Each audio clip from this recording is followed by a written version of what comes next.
Hello and welcome to the Joe Maggs Show. I'm Joe Maggs, editor-in-chief at The High Screen. We're recording on October 8th, a very overcast, rainy day here in Watertown, New York. We're going to have Taylor Pangman, writer for The High Screen, on the show today. We're going to talk about Gone Girl, Jay Z and Beyonce, and break down the films of David Fincher's storied career. Thank you for tuning in.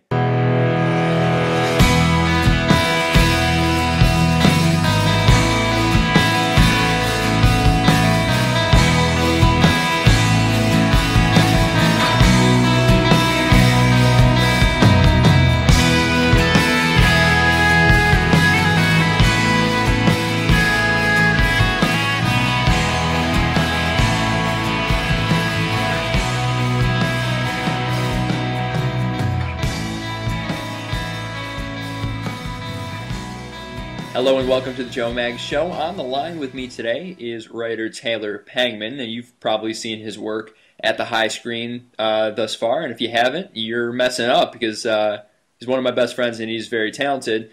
Taylor, how you doing, man? I'm good, Joe. How are you? Doing really well. We are here today to talk, amongst other things, and I'm sure we will get to plenty of other things, but we're here to talk today about the thriller Gone Girl. Has really captivated America this past week. It probably has something to do with the fact that there hasn't been another good movie in theaters in probably 5 weeks, but everyone seems to be talking about it, and I think for the better. I think it's a very, very good film. It asks a lot of great questions.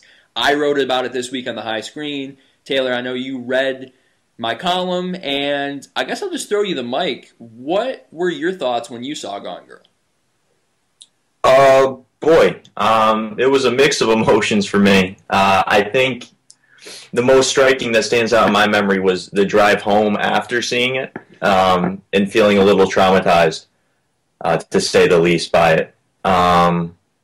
Very good movie. Right in the beginning, I don't know if you've ever seen the movie The Game with Michael Douglas, but I haven't felt suspense in a thriller up until Act 2 like I did since that movie.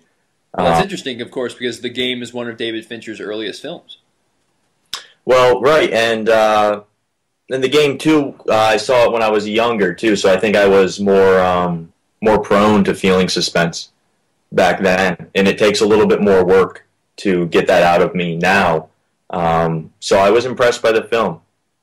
That is really interesting. You know, when you compare The Game to Gone Girl, and David Fincher now has done 10 feature films, and especially as a young person watching The Game, and now in an older state watching Gone Girl, I feel like the interesting thing is Fincher has grown up so much as a director. There's almost a parallel there, where the work that he put into Gone Girl, it kind of speaks to his body of work and how he has grown in discipline, and I don't know, there was a patience to Gone Girl. You know, it was a long movie in the sense that most adult dramas are longer movies, but you stay in it the entire time. I felt myself, I was transfixed by these characters and the mystery going on, and I think any whodunit movie can do that. There's an arresting quality to the mystery movie, but I don't know. There was something about it. I think just from the first opening shot of Amy turning her head back toward her husband, and the spellbinding little monologue that Ben Affleck gives us in the beginning. I'm not usually a huge voiceover guy, but I thought that worked pretty well. And of course, that's what I talk a lot about in the column, is that Amy as a character really takes the audience on a ride, and I think I'm with you. The whole ride home, I was thinking, like, what did she just do to me? You know? Yeah, no doubt. I had a tough time looking at people coming out of the theater. You were ducking around corners, hoping not to make eye contact. I zipped into the bathroom as quick as I could, and then I didn't look myself in the mirror. Which is hard because a lot of bathrooms adjacent to movie theaters, a lot of mirrors, especially right in the opening. Yeah, there's a lot of mirrors. A lot of mirrors. And it's tough to get through a neurotic breakdown in a men's bathroom in the movie theater. Let's just say children were worried for you. Probably. there were probably a few tugs at that sleeve. But yeah, I guess we should just start with Amy Elliott Dunn. This is one of my favorite characters in a movie that I've seen in a really long time. I compare her to Norman Bates and Beyonce. I think I can say that. That was what my column amounted to. She was really, really fun, but also so sinister and cruel. But and just as a heads up, I'm going to go full spoiler here. I went full spoiler in my column. I want to talk about this thing on unadulterated, but when she kills Neil Patrick Harris in that bedroom, that had a really profound effect on everybody in the movie theater I was with. Everyone was screaming out loud, and I don't know the last time I've had that experience. Yeah, it was really weird. Everybody had the same very vocal reaction. And I don't know the last time I've had that communal feeling in a movie theater where everybody was so appalled, but not.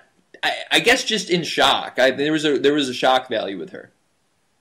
Yeah, I think a lot of us saw it coming. I know I knew that Barney was going to die. There was no way he was making it out of there. He was not making it out of there. At first, I thought maybe she wasn't making it out of there. I thought that there was an interesting reversal in terms of there was definitely a power struggle going on in the lake house. At first, I thought, she's beginning this descent at the whatever place that she started to stay at, and she gets robbed. And then that begins her descent into full disparity. And she realizes, shit, this just got actually real for me, and it's no longer a game that I'm controlling and creating. Now I have to figure a way out of this myself. I've got myself caught in the game that I created. So then she winds up in the lake house, and it seems like, how was she going to get herself out of this? It seemed like she had completed her descent into hell. And the scene in the bedroom really ended up being her way of climbing out of it. Yeah, there's something very Greek about her journey back home.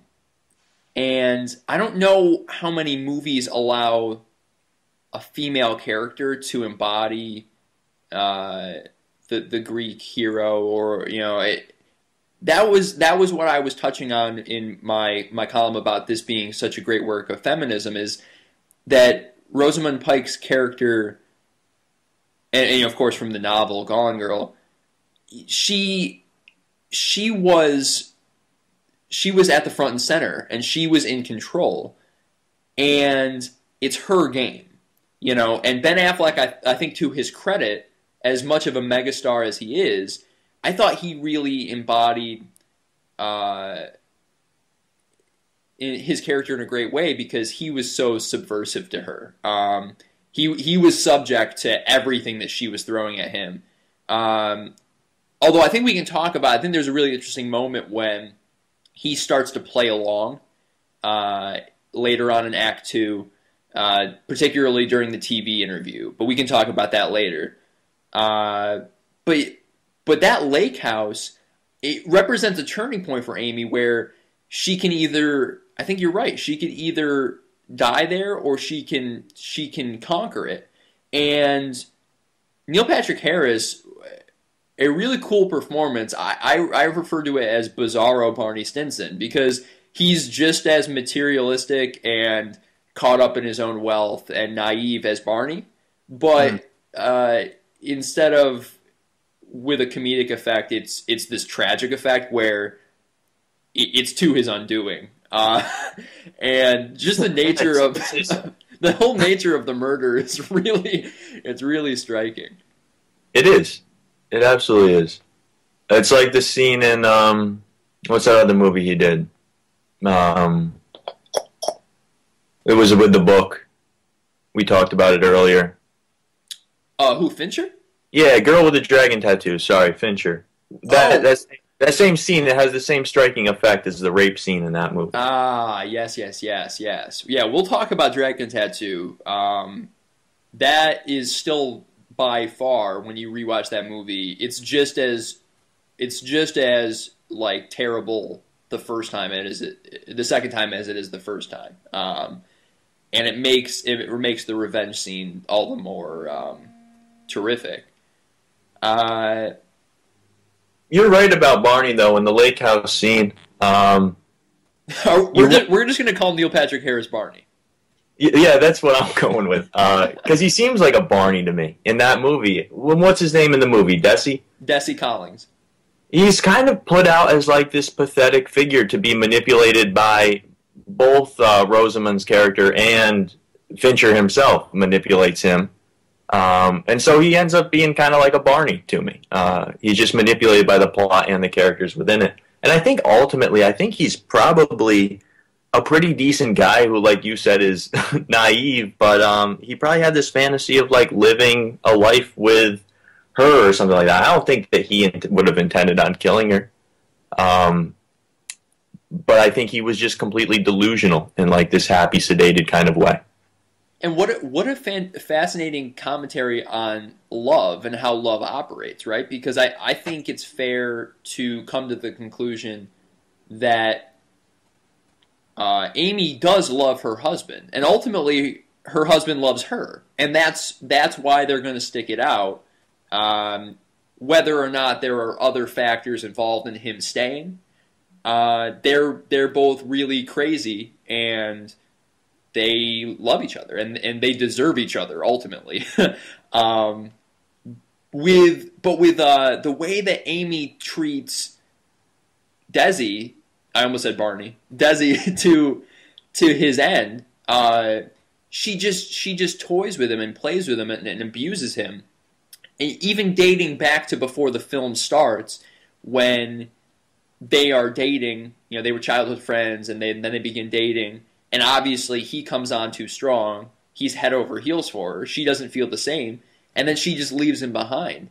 And what she chalks up as stalking her, and she tells Nick, he's borderline stalking me. And it might just be him trying to be affectionate to someone that he loves. And but the film is so cruel to him in his attempt to love Amy, and then ultimately Amy uses that against him. He's absolutely a pawn in her game.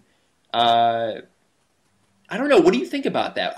How do you think this film attacks the idea of love in a broad sense, in a marital sense? Well, I mean, it's doing it at all times in the movie. It's involved in it in one way or another, questioning the relationships between two or more people, and particularly how they love each other. You have it right off the bat with Margot and Nick in the bar scene, and she takes the drink with him, and you can kind of see how that love is operating in this like mutual what would be the word, like efficiency for each other, like care and respect, and they've got each other's back, and that's very clear. It gets played with all the time, and then it gets twisted. And Margot and Nick's love, I think, is put under the microscope. And I'm borrowing that term from that article on Grantline that some girl named Molly did, right? Yeah, Molly Lambert went in on that piece. That might be my favorite thing that she's ever written. Yeah, that was a really, really great article. Really great. And so, yeah, what she was saying was that things are put underneath the microscope, love, for example. And so I think Nick and Margot's love is put right from the beginning underneath the microscope and seen how much it can hold up against. And then you have this like wonderful feature of using the media as a way to scrutinize. I think they have this one part in the movie where they're talking about Margot and Nick's incestuous relationship. Yep, and the media personality at the end of the film, when she shows up in Nick's house, she defends herself by saying, "I never used the I word." Right. Like that matters. Right, like it matters. Exactly. That woman was this disembodied pest for Nick's life. Yep. Throughout, and then her actually showing up in his house was making real of something kind of intangible, and that being her.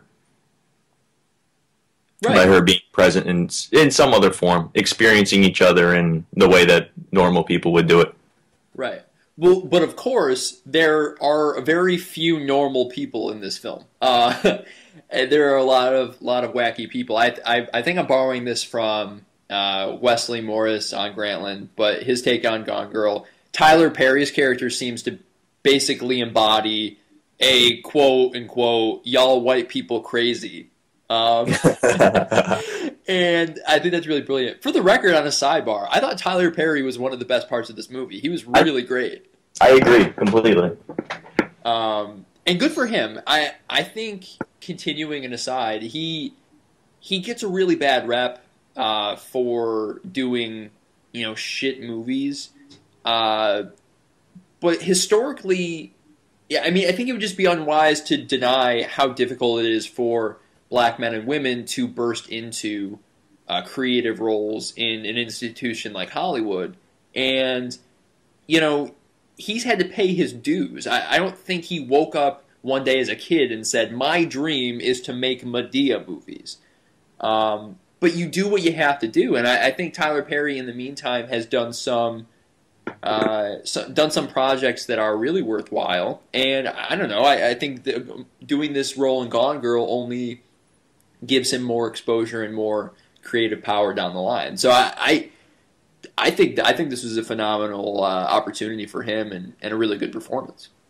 Absolutely. And I think a lot of those movies that he did before, paying his dues as it were, I think he's developed a fan base that is pretty beloved of him. And that really enjoys what he's doing. So I think that there's people out there who exist who really enjoy what he's done in the past. And I think for you and I, we're really going to enjoy what's coming in the future because he was spectacular in this movie. Yeah. He was great.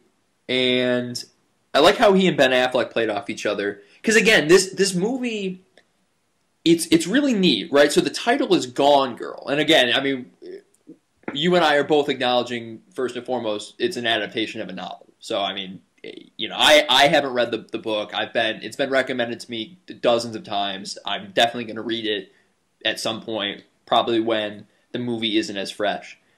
But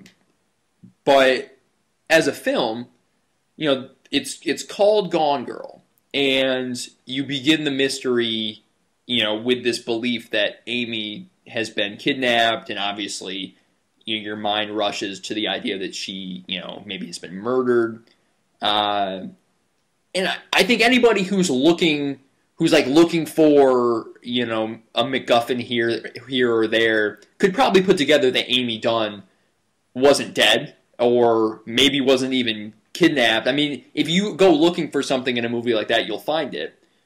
But what I thought was really interesting was how gradual the reveal was until the plumb center of the movie with the sequence where we finally get to see Amy's master plan in the works, and the movie does something after that. It really opens up, and it turns into this, I don't know, like this fastball ride where you're trying to keep up with this. I mean, she's a psychopath, but nonetheless ingenious character who seems to be in full control, and then you get these brilliant scenes like you alluded to earlier in the middle of nowhere with that country girl that I think Amy's confidence got the best of her. She makes a mental slip, and all of a sudden she's getting robbed at knife point. Some of the most interesting work in the movie is out in the middle of nowhere there, but again, I think it's once we're in on Amy's game that the movie really starts to begin telling the tale it wants to tell. Yeah, and I think at that point in the movie as well, we start to see the limitations of Amy. The country girl, does she have a name? I mean, she definitely has a name. I would have to look at an IMDb page or something to see it. Well, it was very clear that she was catching on to that Amy's not from New Orleans, way before the money falls. And you could just see this little, arrogance in Amy that she's just going to put on this front and use this accent and talk about this region that by all indication from the rest of the movie, what comes after, she has no real information of. And so you can kind of see this arrogance of Amy to just fake things, and then you get this limitation that she possesses when met with somebody who is just pretty much an astute, real person. Right, and you make a really great point there. So, what's the best part of a character like Hannibal Lecter? The best part of a character like Hannibal Lecter is they can't lose. Like, Hannibal Lecter is too smart to be outdone. I mean, that's why he's Hannibal Lecter. Right.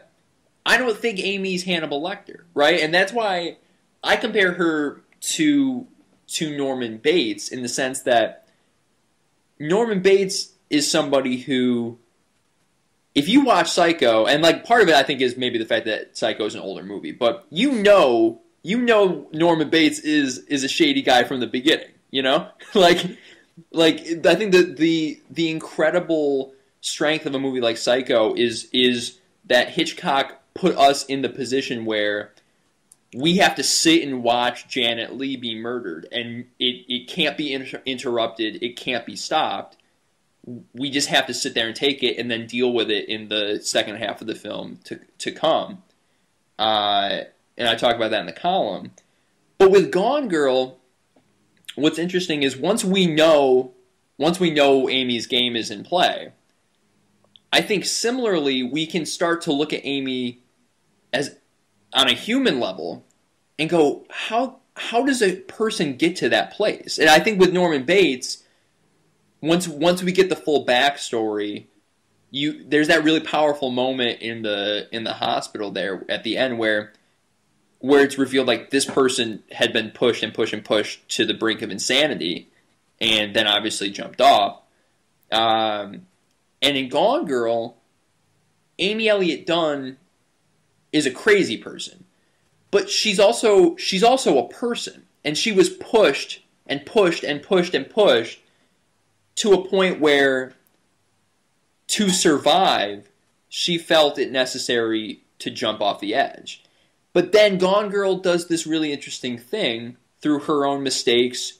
She gets robbed, she has to call Desi Collins, and at the lake house she begins wielding her way back home.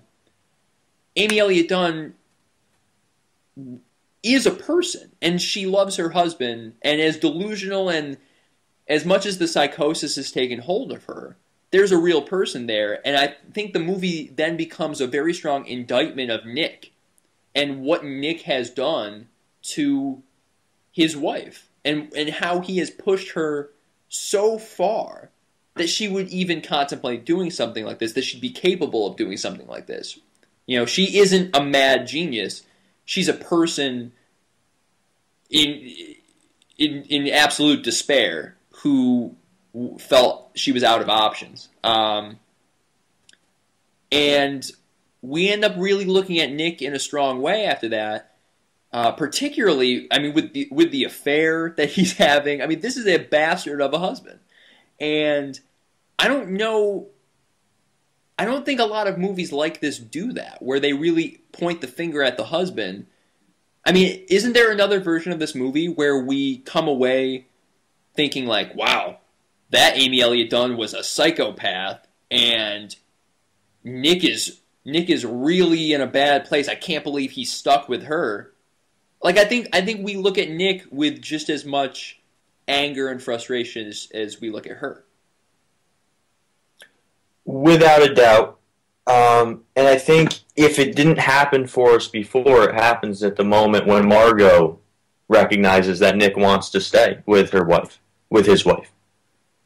And that kind of ends up being the part of recognition for us, that because I think that there's a part in while this whole Amy's game plays out where we get the sense that, you know, Nick's kind of being victimized here.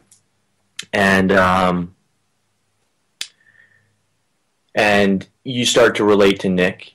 And even when this girl shows up at the house, you can still, I don't know, go with it for a little bit. You've got the condemnation coming from Margot in the kitchen the morning after. But still, you can you can still kind of relate. I think the movie, through just so much of its focus on Nick, you're in his character. You you relate to him, and then when you eventually get to Amy, she's just sitting there and she's talking about all the ways that she's screwed over the guy who you've taken all of Act One to get to know. So it's like hearing the friend's story about their friend. And so you're hearing about this person through them, about all these negative things that they've done to the friend, and of course you're going to relate with the friend. But I think, yeah, I think there is just that part where a little bit of you is holding on to the fact that Nick's maybe is a real asshole as it comes out further and further. And you want to condemn Amy. I think there's a part in the bar in New York or somewhere where he tracks down one of her ex-lovers who had been accused of raping her and was now on the sexual predators list and hadn't had a real date, couldn't get a job, and this sob story comes out, and I don't mean to downplay it by calling it a sob story, but that's ultimately what it feels like, especially when you start thinking about how opportunistic it would be for this potential rapist. I mean, I think we're very quick as an audience, I was, to clear this potential rapist name, and say, yeah, Amy's been fucking with a lot of guys. Yeah. And you get to this part where you say, yeah, I'm sure that, you know, this creates a what's the word, a certain character in her, a certain characteristics of how she relates to men. But for all we know, this guy it would be opportunistic of him to clear his name off of the rape list because now Amy's really cracked. But who's to say that she wasn't raped and that this is one of those things that's been pushing her towards insanity and a distrust for men in general? Absolutely. I think that's a brilliant point. Because, again, I think the film is going for something much higher than, oh, Amy Elliott Dunn is a nutcase, and look at the pain that she's caused men. Because let's not get it twisted. If you look at this movie in any sort of historical lens, you know, like, men have had a pretty good deal in comparison to women. And I think the film would fall flat to me if it tried to paint the woman as the nut job in this story, when how crazy is it that we as an audience for the first 75% of the movie align ourselves with Nick? And I think Fincher does a really cool thing about, I guess it's pretty much right at the end. It's smack dab in Act 3. My favorite scene in the movie is you know, not for the sake of being vulgar, but the cunt scene. Yeah. I think that's the coolest part of the movie, because up until that point, as an audience, we can disguise our feelings and we can trick ourselves into believing that Nick is in the right and everything has gone wrong for Nick, and we know it because we've seen it, and we know Nick didn't do anything wrong. But then when she flips it on him, and I mean, he bashes her head against the wall and calls her a cunt, and she says, yeah, well, I'm the cunt that you were happy as when you were trying to make this cunt happy. That's who I am. And she takes it back. And it really, for me as an audience member, it woke me up to the bullshit that we fed ourselves the first hour and 45 minutes or so to make Nick seem like anything other than what he really is, which he's a jerk. And he dragged his wife to the middle of some state that she didn't know anybody. He didn't take an interest in her. He neglected her.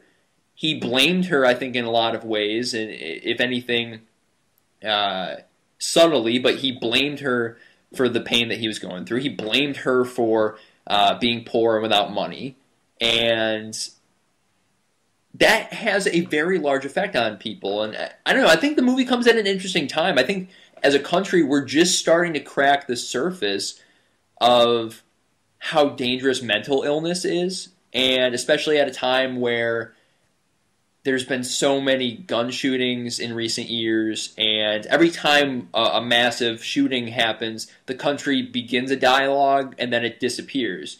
But it's so much more than an issue of guns. It's an issue of caring for people and not ignoring people and asking questions and being real people. And while Amy Elliott Dunn may have forfeited her right to be considered a normal person because, normal people don't frame their husbands for murder, I think as a society, we too quickly let people like Nick off the hook for having an affair. Having an affair is kind of a crazy thing to do if you tell somebody you're going to spend the rest of your life with them. But we, as a society, we let that go. And we let it go that Nick emotionally has pushed Amy to the brink. And I think there's an honesty to that scene where Amy says, plainly, we can save this, we can make this work. You are choosing to be a quitter, Nick. You're quitting on this marriage. I don't know, that really resonated with me. I would love to know what you thought about that scene. The quitting scene? Yeah. I think at this point, if there was anything that we could trust that Amy said at all in this movie, because she's proven herself to be a terribly unreliable narrator, far surpassing anything that we saw in Holden Caulfield when we read that in junior year of high school. But I think at the part where she accuses him of being a quitter, she is way past the point of being trusted with any sort of grasp of reality or opinions on marriage or anything. I'm not going against anything that you've said. You've made excellent points about marriage and how Nick's a jerk, and I agree. But Amy, at the same time, I can't sympathize with. She's a crazy person to me. I mean, she's still a person, but she's loony, man. And I think that there's something at work. There's something at work in terms of definitely the way that we talk about the way that marriage structures into a society is very important. I know, as a quick anecdote from one of the Western Heritage classes I took in college, I know that the family was the root of Rome. So when Virgil composed the Aeneid, he was instructed by Augustus Caesar to put the family values in there, because the Caesar's philosophy on government was that good government starts with the family. And as we've seen since about the 1950s and the 1960s, especially all the way up until our present moment here in America, has been a willingness and an acceptance of divorce, and so the destruction of our families. Now, I'm not saying that there aren't times when divorce are necessary, and I also don't want to neglect the fact that women were mistreated before the 1950s and leading up. And so I think a result of the divorce is a way of affirming an equal partnership in marriage, and that if that's not going to be honored, then there will be a split and a rift. There's no together forever. As Amy says in the movie, he expected me to love him unconditionally. And that's unfair, especially if you let yourself go, or you neglect, or you just turn out to not be the person who you said to be for one reason or another. You need to hold yourself to a standard for the people who depend on you. So this goes back to the idea that the family is the root of the society. And as we see things like mass shootings, which are nothing new, we know this historically, mass killings are nothing new, but the way that they're being handled with guns now, and the way that the violence of it's being magnified, is something that to really talk about. And a lot of the decay of the society, I think, might be correlated with the destruction of the family. And so right now we're at this time of renegotiating how the family structure is going to work, and that happens in the home, just as David Fincher has brought us into the home with this movie to see how this partnership is going to be established and negotiated. And it gives us this really crazy, hyperbolic, Freudian, unconscious nightmare dream of the violence that can happen behind closed doors and also in the public eye, apparently, if things get too out of control. That's what I would say. Well, no, I think you make great points. I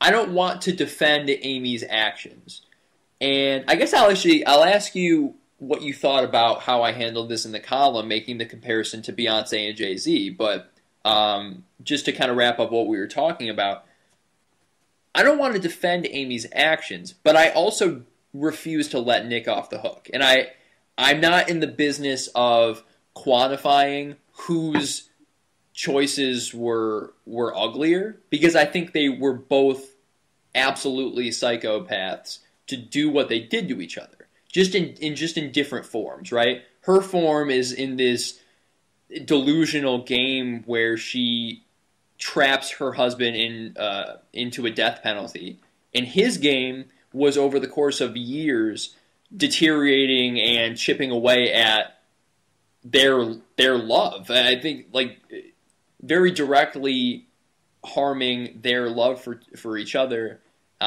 with neglect and abuse and with an affair. And I'm just not in the business of saying one person was more right than the other. I think they're both wrong. But here Amy is with a baby in her belly and her hand extended, saying, let's make this work. Let's try again. And whether or not she deserves that chance, I think, is beside the point, because I don't think Nick deserves to be a chance to be in love again either. I think they both have proven themselves to be pretty inhumane, and yet here they are. And so I guess this is where we can transition to my comparison to Beyonce and Jay Z, because I think what's interesting about their artistic personas, because of course we're not talking about them as actual people. This is something that, and we've talked about this a million times. I think it's so ridiculous when people try to turn their heroes and celebrities into something tangible, because of course, like, when someone writes a song and puts it on the radio, it is a creation. It is manifested of something else, and it's not them. But nonetheless, I think Jay Z and Beyonce, their personas are worth analyzing, are worth talking about. And when you watch Crazy in Love, the music video, or their most recent music video, the On the Run faux movie trailer, I think what's really fascinating is they create this idea that they're so in love, their love is so bombastic, that they're willing to go to war with the entire world. And we've seen this thematically in so many other places. We've seen this, in Bonnie and Clyde. We've seen this in Natural Born Killers and Pulp Fiction, similarly. We've seen this in, I think in a different way, we've seen this in Blue Oyster Cult's smash hit, with the... oh, geez, I'm drawing a blank on the name. Don't Fear the Reaper? Yeah, we see this in Don't Fear the Reaper. The idea that two people's, their love is so much bigger than the rest of the world, that their decisions are are beyond critique as long as they decide together, as long as they are one. And there's something really fascinating about that, because of course it has an effect on how the masses will talk about something like love or talk about marriage. And at the same time that the American marital institution is crumbling into pieces, you have these two icons of pop culture who are both married and raising a child and always in the public eye and screaming and singing about how much they love each other and how strong their love is, with images of shooting guns and robbing banks. And I think it creates such a vivacious conversation. I don't know really where to begin, but I felt it necessary to draw the comparison between the Dunns and the Carters. I think that the comparison will be well received. I think it's absolutely there. I mean, did you happen to notice, on a quick sidebar, that Don't Fear the Reaper is plugged into the scene when Nick drives his father home? I did notice that. I'm glad that you brought that up, because I would have forgotten to mention it. It is absolutely in the movie. Yeah, that was a great scene right there. It's a really great scene. Like, we talked about this when I watched Boyhood and I had to call you. Music in film is so important, and whether it's soundtrack or score. And I thought the choice to put Don't Fear the Reaper in there, for someone like me, I don't know if anyone else in the theater got it, but I was just like, holy shit, Fincher's on another level right now. Yeah, no, definitely. And when Nick Dunny reaches for the glove compartment, I thought he was going to turn the song off. I was like, no, man, no, let this run. and yeah, so he let it run. And I think it was really important that he did. Definitely. What are your thoughts on Beyonce and Jay Z in the context of what we're talking about? Is Jay Z cheating on her? I don't know, but I think but everyone is asking it. Everyone's talking about that like it matters. Right, like it matters. I liked what you said in your article a lot about asking that exact question. And I think what you were able to do was bring things, down from the persona level, kind of look through the persona that Beyonce's created, and we kind of get a little bit at the person.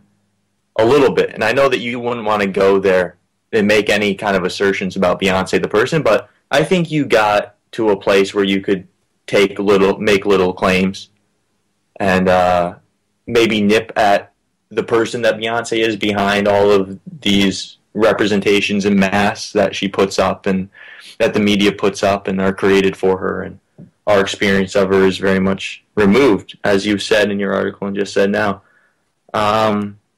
There is this tendency to think about love as, us versus them and the people who are involved in it as against everybody else. I think, On the Run pushes that to the extreme without a doubt. And that's a really cool trailer, too. I like that trailer a lot. It's really cool. They are flawless, and pun intended. They are flawless at marketing themselves. Just on a complete side. I think that's what keeps me coming back to at least Jay Z. We've talked about Beyonce. I'm actually really motivated by her artistically. Jay Z is hit or miss for me. I always seem to find his best work is attributed to Kanye West, but that's a whole nother conversation. They market themselves to the T. It is incredible. Yes, they do. I'm thinking a lot about the video that I just recently put up on our website with Glenn Beck talking about that video. And he got from it, and I think ultimately what he's doing is pretty much plagiarizing somebody else's thesis statement. It's like he broke into, I don't even know what he went to the library and some kid was talking and giving this really great speech and being really authentic with people and genuine, and Glenn Beck just sat there with a recorder and recorded it and then came back and put it into his own words and made a TV show out of it, and then proceeded to absurdly condemn NPR for creating the only fucking Glenn Beck show that I've ever watched, the only one. And so he's being as absurd to then dismiss how good NPR actually is. I believe his quote was, "I pay people so that I don't have to listen to NPR." Right. Glenn Beck pays people so that he doesn't have to experience reality. If that's not a microcosm for everything that Glenn Beck stands for, I don't know what is. Yeah, it's excellent. It's excellent. He markets himself very well, apparently, as well. just in much subtler ways. But who is he marketing himself to? And I think your piece is particularly brilliant in that observation. Who is aligning themselves with Glenn Beck these days? And so when Glenn Beck asks the question, who's rocking conservative political ideology T-shirts, man? When he asked that question, I don't think there's many people in the audience for that. There certainly are way more people that identify with Jay Z, and whether that's right or wrong, because I'm not in the business of saying that, whether it's right or wrong, the fact is Jay Z doesn't follow anyone on Twitter, and I think he has 10 million followers, and I don't know a single person my age who watches Glenn Beck's show. So, except for you, apparently. Yeah, when he plagiarizes NPR, I'll tune in. Right. He should always preface on the TV guide, if it's a new episode of him plagiarizing NPR. I would watch that. But then again, I watched Colbert to find that out. So Yeah, that's true, and that's far more enjoyable. far more enjoyable. We've gotten off track a bit, but I think you make a great point. I mean, Jay Z and Beyonce in this trailer, it's just like a plethora of talking points. But as far as Gone Girl is considered, I thought the comparison was right there. The idea that Amy Elliott Dunn tells her husband, "I would kill for you." Who else can say that? And not that it erases the past. If anything, it puts the past front and center, and then it says, "This is how I can measure for you how much I love you." And I almost put in the piece, but I wanted to conserve space. I said, in a traditional sense, we buy our significant others jewelry or clothes or a house to represent how much we love them. What if, psychosis aside, what if in your heart and soul, the best way to measure how much you love someone was to kill a dude and show up at your house covered in that dude's blood? Well, I guess we'd have to consult Cain and Abel. I think we should call them up right now. I know Cain's still wandering the earth. That dude has to have an Android by now. Someone's got to hit him up. We could probably get him here for a triple Skype thing, but I wouldn't want to give a better gift to his father. Poor Old Testament jokes happening right now. Oh, the poorest. Is there anything else that comes to mind with Gone Girl before we talk about Fight Club? Yeah, just one more thing, because you're onto something right there in terms of how do you measure love and how do you give it. It's like this way of kind of, and I think that this might serve as a segue into Fight Club, is it's a way of anti-commodifying love. So not representing love in something monetary or material, but doing it. I mean, there are better ways to do it. There are much better ways to do it than the way Amy chose to, but or was driven to. But it does say something about she can show her love by her actions rather than what she bought or something like this. And that gets at the heart ultimately of what Fight Club, I think, is about. It's a very anti-capitalistic movie as far as we follow the manifesto that Tyler Durden is writing throughout that movie. Right. No, I totally agree. I think Fight Club, Fight Club is probably one of 10 movies that legitimately could be talked about for 10 hours. And I don't mean that as some sort of like sophomoric, Fight Club is awesome, man. But it genuinely has a lot of things going on. I think if we want to talk about Fight Club next to a film like Gone Girl, beside the fact that David Fincher is the director of both, I think Fight Club is really interesting to me because how it functions in our society as a masculine film and how men gravitate toward Fight Club for a lot of reasons, and I think some are more intelligent than others, but it's a movie that is at the heart and center of American masculinity, the last dozen years. And I don't know if Gone Girl really isn't the type of movie to become that for females, but there's so much going on as far as a dialogue for women in Gone Girl.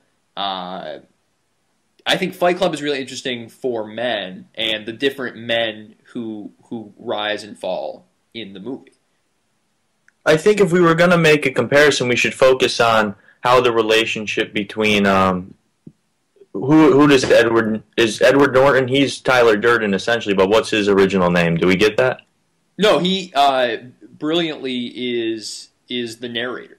He's just the narrator. Yep. Okay, so we've got Tyler Durden then. So we could say Durden's relationship to, and it all becomes very convoluted, but his relationship to, is it Mesra or Who's Johnny Depp's wife? Helena Bonham Carter. Yeah, yeah. And so I think if we talked about that relationship in comparison to the relationship between Nick and Amy, we might be able to talk about feminism in maybe a controlled way. Right, because I mean, it's part of the effect of the movie, but we never see Brad Pitt talking with Helena Bonham Carter ever. Right, they're never in the same room. And it's like this constant relationship of having sex and then quickly removing yourself from the person that had sex with her. Right. And becoming someone else. And that becomes like a major factor in the development of Durden's psychosis, is his reluctance to be the person to live multiple lives, and one of his lives has to be separate from the loving relationship with his girlfriend, or whatever the hell you would call Helena Bonham Carter's relationship to him. Yeah. And in Gone Girl, I mean, it's obviously not to that extreme, but that is what Nick has allowed himself to become. This person who, wakes up in bed and, looks at his wife, and there's an absolute distance between them. And occasionally, he screws her while looking at himself in the mirror. Which, whenever that happens in a movie, I always have to come back to American Psycho, where a triumph of Christian Bale's acting career. You've seen American Psycho. Yes. When he is banging those hookers and looking at himself in the mirror and flexing, this is just simply one of my favorite things that's ever happened in a movie. And as ugly as it is to say, yeah, it is. It is so striking. But yeah, and Amy explains this, he just screws her and then walks away and goes to the bar that she paid for. And I think that's something there too, is that at this point in Nick's existence, up into the kidnapping and the murder, he is such a loser. He doesn't have any money. His job is to go work a bar that Amy paid for. And Amy finds him cheating on her with someone half her age at the bar that she paid for. It's. I think that all kind of leads to the dismal state that Amy's in, is that her husband is completely ignoring her, except when it's feeding time, and then he goes and runs off to the bar that she has provided him. But he's turned it into this place where he can fraternize with, this young girl and, be a man in quotations. Yeah. But it's completely separate from his marriage with her. Yes. So I think that the idea of separate identities functions much more subtly than it does in Fight Club, but it's still there, especially in terms of who you are with one person. So there seems to be some sort of tension, I would assume, with how Nick Dunn's life is working out for him in terms of everything being paid for by his wife. And you know what, like you said, it could be something to do with to feel like a man, or whatever that even means, to be cheating on his wife with this young college girl. Maybe that's doing something. He becomes, like Margot points out, the cliched writer. And so kind of begins this, the cliche of neglecting his wife in all the classical F. Scott Fitzgerald kind of ways, drinking and hiding away and not loving his wife. And then her way of getting away from him is kind of, it's new, right? It's like women haven't, the women's relationship, the woman's response hasn't been chronicled as much, and in this movie, it's made very hyperbolic.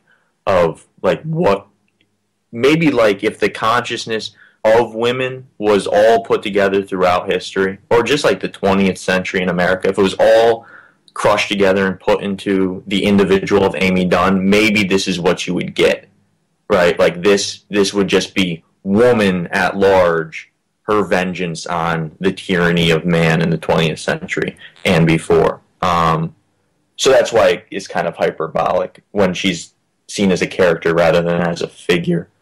But you're absolutely right that his time at the bar, it's like separate identities, you know? Yeah. Just like in Fight Club. Oh, actually, kudos to Fincher. What's the board game that he's playing with Margot at the bar? Mastermind. That's pretty cool. Well, but he's also playing the game of life. Is he playing life? When he's with Margot, I think he gives her... I think he buys her the game Megamind, but then they play life. And at one point, it was almost too on the nose, but I'll let it slide. Ben Affleck asks his sister, I forget, how do you play the game? How do you play life? And this is all before he figures out that, you know, his wife's missing, and then of course before he finds out that his wife staged it. A really nice kind of tip of the hat to what's going to happen. Yeah. I think this is all Fincher, though. I think Fincher is really interested in the idea of a double life, the idea of people creating these escapes from maybe, I mean, you could either say their actual responsibilities or just their actual life, and they create these ways to run away from it or escape. And I guess, I mean, I wanted to bring up Girl with a Dragon Tattoo, so damn it, I'm going to do it. I rewatched that last night before we recorded, and there's a lot of that going on too. You got this, I mean, unbelievable performance by Rooney Mara, and she is someone who is struggling on a day-to-day basis to get by. She's also a crazy genius, you know, computer whiz, and ultimately is the whiz-bang that Daniel Craig's character needs to crack the case in Sweden. But Daniel Craig in Nick Dunn, what's Daniel Craig's character's name in Dragon Tattoo? I forget. Mikkel. I don't know. It's so long ago. It's Mikkel. He has so many similarities to Nick Dunn. He's this person who, you know, kind of gets by on being attractive, and you know, he is successful enough, but in Dragon Tattoo, he just got busted for libel, and so he is kind of been forced to resign from his co-editor job at the magazine that he runs with the woman that he was cheating on his wife with, and who she's cheating on her husband with. So there's so much delusion going on, and then all of a sudden he meets Rooney Mara's character, and in a very real way, like she brings him back down to ground level. He's not the smartest person in the room when he's with her, and she is the one that is leading their case.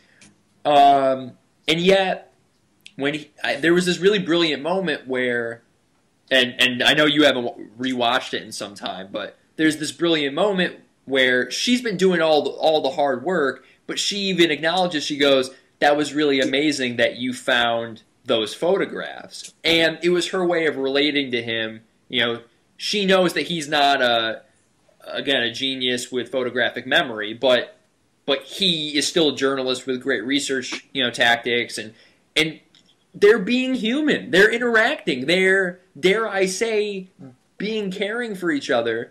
They crack the case, and then at the end of the film, he runs right back to his delusion. He runs right back to Robin Wright, which, on a sidebar, I probably would run away with Robin Wright too, but only because Robin Wright is possibly the most beautiful person on the planet. But you got a thing for Princess Buttercup, Joe? As you wish. But then you have this heartbreaking moment where Rooney Mara's character, she had just done everything for him. She had solved his case.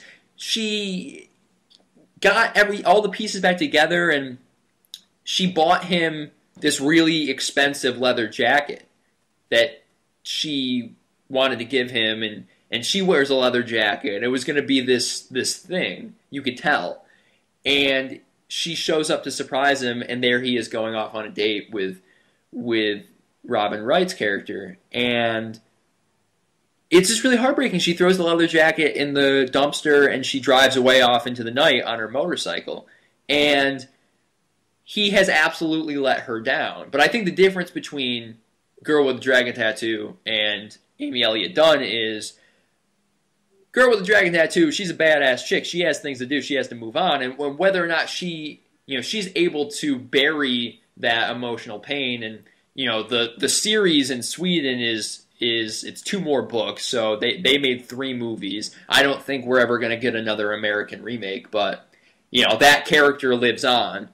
Amy Elliott Dunn, though, she obviously puts her foot down and she makes it clear to her husband that she insists that they try to work it out. But I think there's some similarities there.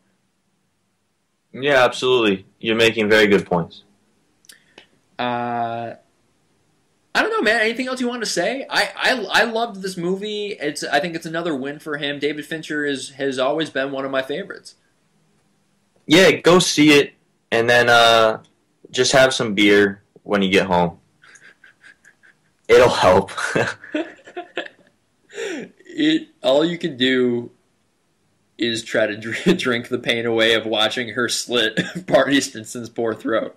It was rough, man. That was rough. That was rough. That was definitely rough. And actually, a really thrilling moment that precedes that, when she waits for him to leave the lake house, and then I don't even necessarily know 100% what she was doing.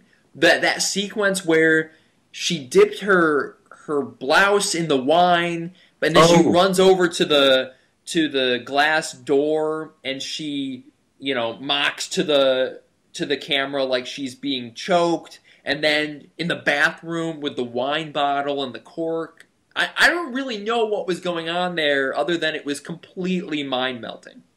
Oh, she was making it look like he raped her. Oh. That's what she's doing with the wine bottle. And then in the corner against the window, I figured out that after talking to someone about it, actually, that she was pretending to have lost the baby. Oh. Because when she comes back, there's no baby. Because there can't be a baby because she used the urine from the quote-unquote idiot friend. Right.